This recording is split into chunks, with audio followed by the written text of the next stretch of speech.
What lens should I buy next? This is a question that pretty much every single photographer has asked themselves, as there's just so many different focal lengths and also lens designs to choose from. So in today's video, I'll be comparing all of the popular focal lengths and how a wider or a tighter lens visually impacts an image from perspective distortion. And then finally guys, I want to give you my own recommendations and some tips when building out your kit lens to hopefully help you make the right decision and buy the right lens for your style of photography. This video is sponsored by Squarespace, the king of websites and domains. And with that said, let's jump right into some quick housekeeping. Today I'll be talking in full frame field of view. So when I say 50mm, that's equivalent to a 33mm on APS-C. And for you big guns out there, that's around 65mm on medium format like the GFX or the Hasselblad X2D. So with that said, let's jump right into the 24mm focal length. Now 24mm is right on the edge of being considered an ultra wide lens,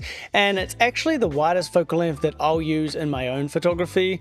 There are wider focal lengths like 20 or 16mm, but I personally find those ultra wide focal lengths become too distorted, and I personally find that I'm constantly just fighting my composition to remove distracting elements with these ultra wide focal lengths. So that's why the 24mm is a great fit for me as a wide angle lens. And I personally do enjoy the perspective distortion of a 24mm. Objects closer to the lens will seem larger while the background appears further away and just small in the frame. And a lot of people say that you can't use a 24mm for portraits, but I completely disagree. I'm always using 24mm for my wide establishing shots. But that said, if you do get too close to your subject, that perspective distortion can enlarge and distort the face too much. Moving on to the 35mm, and this is definitely one of my favorite focal lengths to use because it's considered a normal perspective, meaning that it's very close to what the human eye sees in terms of field of view and compression. Our eyes technically have a field of view of about 43mm, but the 35mm just has that extra wider field of view that I think adds a really pleasing look with minimal distortion. And for this reason, the 35mm is on the edge of being a wide angle lens and a standard focal length. 35mm is a very environmental lens, meaning it shows off the location and really just immerses the viewer as if they're right there, making this lens great for landscape, street photography, and portraits. So it's probably the most versatile focal length for that reason. Now, another versatile focal length in the standard range is the 50mm. This is my go-to for all my wedding photography because as you move up in focal lengths, you also get more background blur or subject separation, especially when using a prime lens with a low aperture. And the 50mm really hits that sweet spot of background blur and context as it separates the subject while still showing enough detail of the overall environment. Alright, moving up into the telephoto range, we've got the 85mm. This is a very addictive lens to shoot on because you get an incredible amount of shallow depth of field and compression in your image. It makes the background look a lot closer and larger in your frame, while objects close to the lens appear smaller. Basically the opposite perspective distortion of a 24mm. Now the 85mm has been called a portrait lens for way too long in my opinion. It's great for close-up portraits because of the perspective distortion flattens the face, meaning that it literally makes a face look slimmer.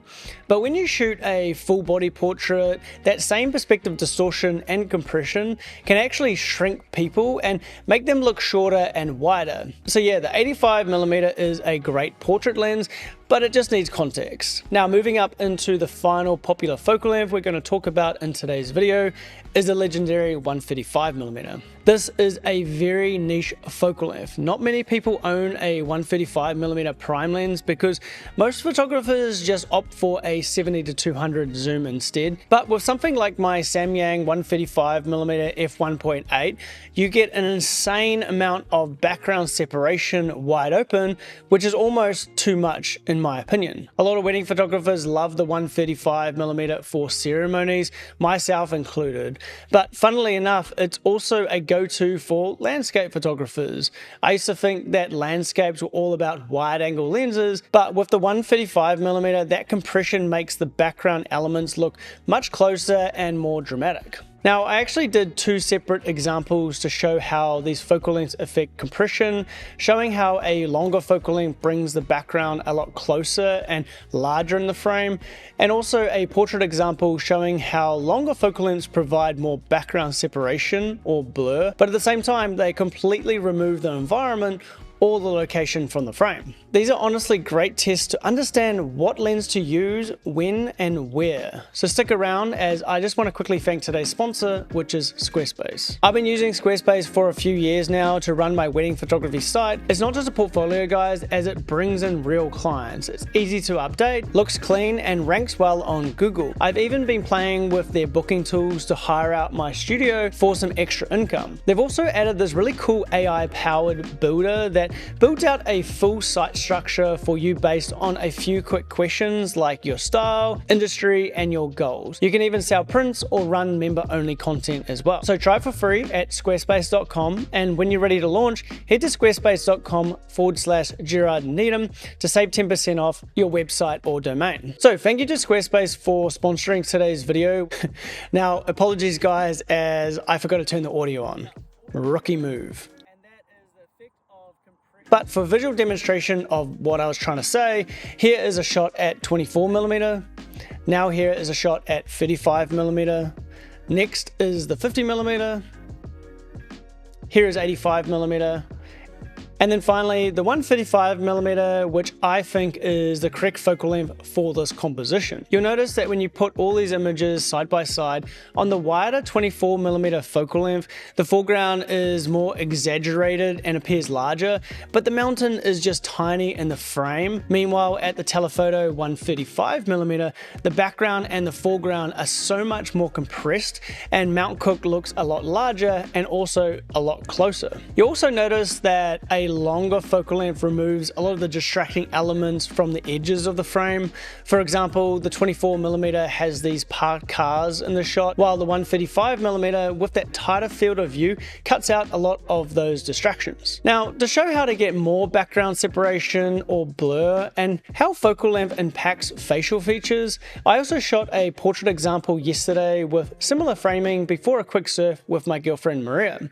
So here is the 24mm, the 35mm, then the 50mm, now the 85mm, and then finally the 135mm, all shot with the same aperture of f2. Notice when you compare the wider focal lengths to the telephoto focal lengths, you'll notice the difference in background separation. And with this mid-body crop, you can also see that facial features are more flattering on the longer focal lengths compared to the wider focal lengths. I also did this in a full body composition, and you'll notice that the longer focal lengths actually shrink and widen Maria compared to the wider focal lengths, which make Maria seem a lot taller and thinner. For my personal preference in this type of shoot, I would always choose a wider focal length like a 35 or a 24mm to establish the scene, and then use a 50 or even 85mm for a closer composition. And this brings me to my recommendations for what lenses to buy or to avoid,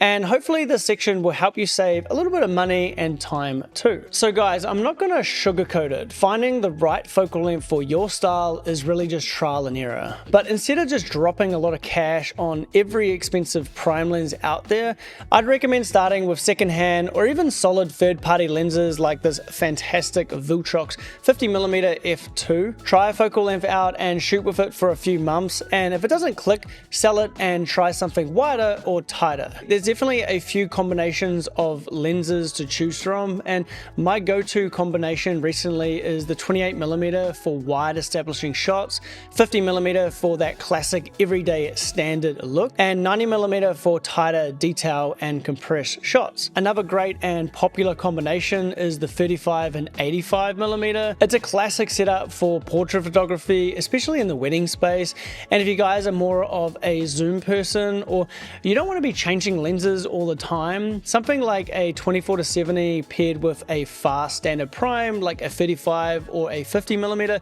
is a killer setup.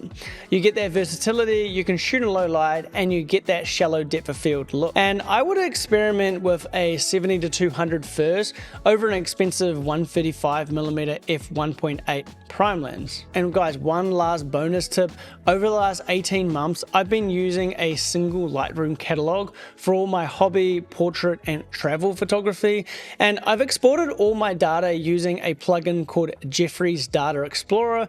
I'll leave a link in the description down below with some instructions, but with this data, I just used ChatGPT to show me exactly which focal lengths I actually use. From this data, you can see that I don't need every single focal length. I can get away with, say, a 24, a 50, and then a tighter lens like an 85mm. And after making this video, I should definitely start selling some of my lenses. By the way, guys, if you like the way that I edit my photos, I do sell Lightroom presets based off film stocks for this nostalgic film look. Sign up to my newsletter for 20% off. And if you want to learn more about aperture, depth of field, and where to focus, go check out this video that I made last week. You'll also notice that I didn't talk about the 28 or the 40mm.